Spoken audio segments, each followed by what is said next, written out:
All right, so I've got my color comp, which means I can begin painting now. But I've got to plan out the stages of my painting. Normally, I would paint the background first, then the middle ground, and then the foreground elements, moving forward in my painting.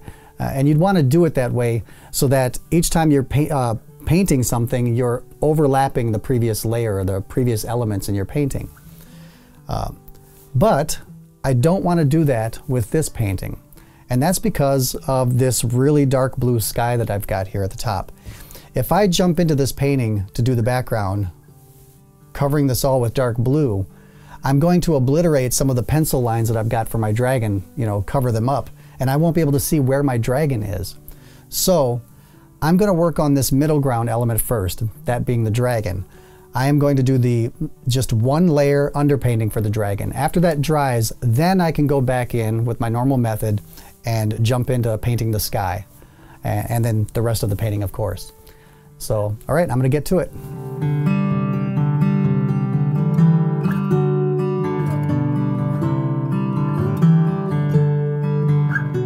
Sometimes when you squeeze paint from a tube, it will have too much oil in it. An easy way to remove some of that oil from your paint is to place it on a paper towel so it soaks up the oil. After that, you can remove the paint from the paper towel and place it on your palette.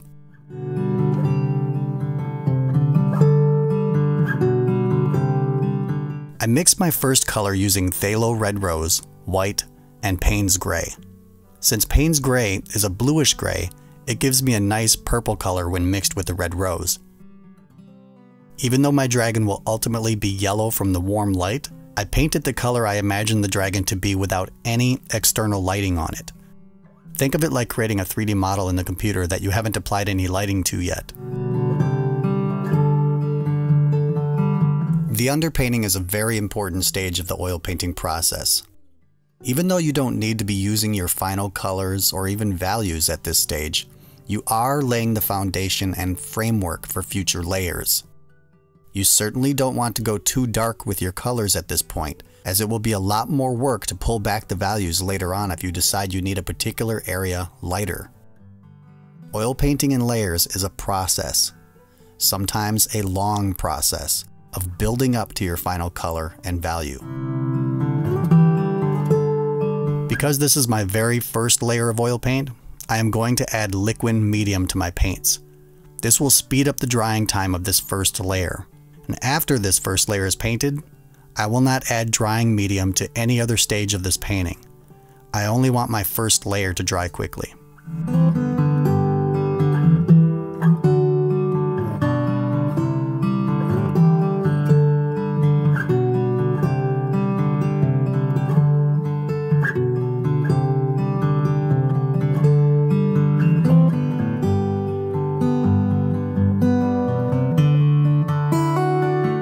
If you want to reap the rewards of working in multiple layers, then settle in for the long haul.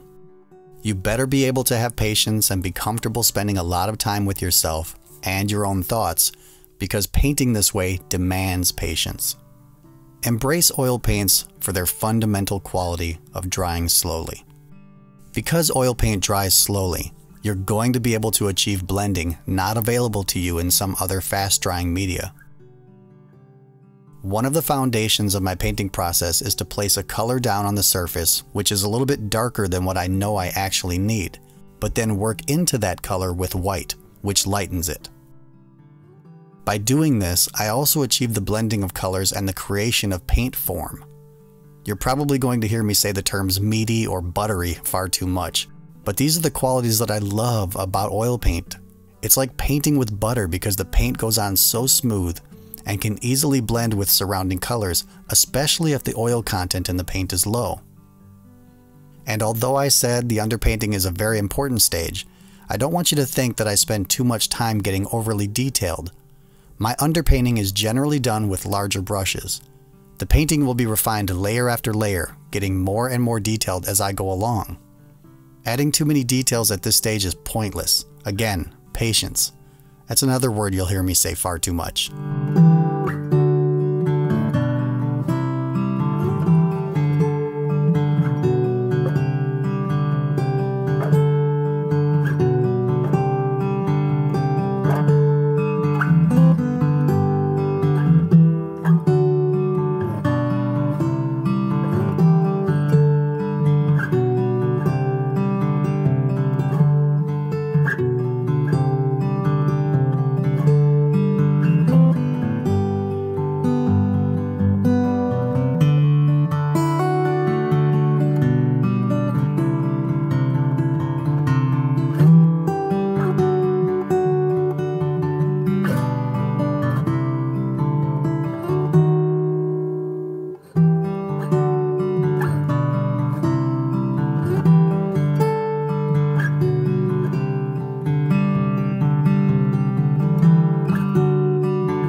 Some artists create their underpainting with thin washes of color. They thin their oil paints with solvent or paint thinner. The benefit to this is that solvents dry by evaporation, so that particular layer can dry rather quickly. Personally, I try to keep my use of solvents to a minimum because the fumes can really get to me. Even using odorless paint thinner isn't entirely odorless. Some artists say the fumes from liquid can bother them, and although liquid also has strong fumes, I tend to be more bothered by solvents. As you approach your own underpaintings, remember that color is less important than value at this stage. You can do your entire painting in one color. In fact, many artists do. A brown or gray underpainting is very common and has been done for hundreds of years, a method employed by the old master painters. Creating a single color underpainting allows you to focus on the values. You spend your energy on the underpainting placing your darks and lights without getting distracted by the application of multiple colors. Neutral colors work best for an underpainting. Brown and purple are popular, but you might choose a different color depending on the ultimate goal of your painting. If you want your final painting to lean more toward the cool color spectrum, you might start your underpainting with blue. If you want the painting to be warm, you might start out with a yellow or brown underpainting. Again, value is most important at this stage, not color. I have created many underpaintings with brown even though my final painting is all blue.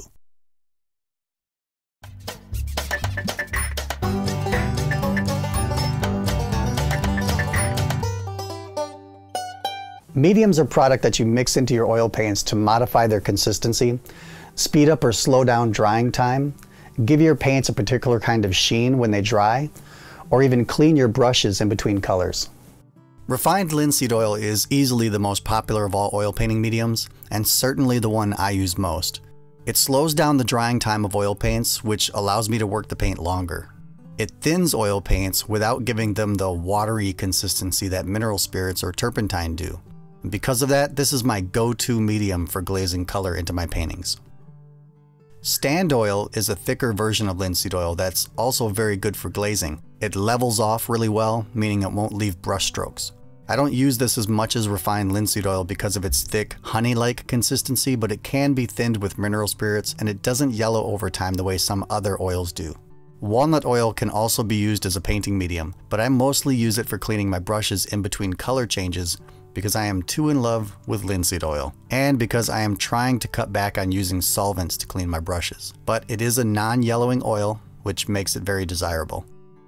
Safflower oil is non-yellowing as well, so a lot of paint manufacturers use it as a binder for their oil paints, especially in the lighter colors. I add it to bright colors like white or light blue because of its non-yellowing properties. But bright colors take a long time to dry just on their own. Adding safflower oil makes those colors take even longer to dry, sometimes up to a week or more. For that reason, I don't use this oil for paintings that have a deadline. I mostly use it for personal paintings. Liquid speeds up the drying time of oil paints and is my dryer of choice. Even so, I use very little of it, choosing to use it mostly for the first layer of oil paint I put down and rarely for any layers after that except for detail work in the final stages. Liquid impasto is a super thick version of liquid that I use when I want to apply paint thickly to my paintings but want them to dry fast and have that thick paint retain its brush strokes and shape. You'll see me use this in the Alla Prima painting demo on the extras portion of this video. The fine detail version of liquid is the thinnest version of this product. Because it has a low viscosity, I use it for all that detail work like hair and eyes. And because I use this only for the later stages of the painting, I use very little. It lasts me a long time. Galkyd and Galkyd Light are both very similar to liquid and fine detail liquid. I've used them both with similar results to liquid. Keep in mind that dryers need to be used sparingly. They shouldn't be used as a glazing medium. Let the various oils serve that purpose. I do get asked a lot about whether I use Cobalt or Japan dryer. I removed these products from my studio many years ago because of something I noticed. I noticed a pattern that every time I used either of these dryers in my painting process, I would get massive headaches, but more importantly, I would get extremely angry. The fumes from these dryers were really messing with my head. If you do use these dryers, you need to use very tiny amounts as they are very powerful dryers. The cobalt dryer will also muddy up your whites and light colors, so don't mix it into those paints.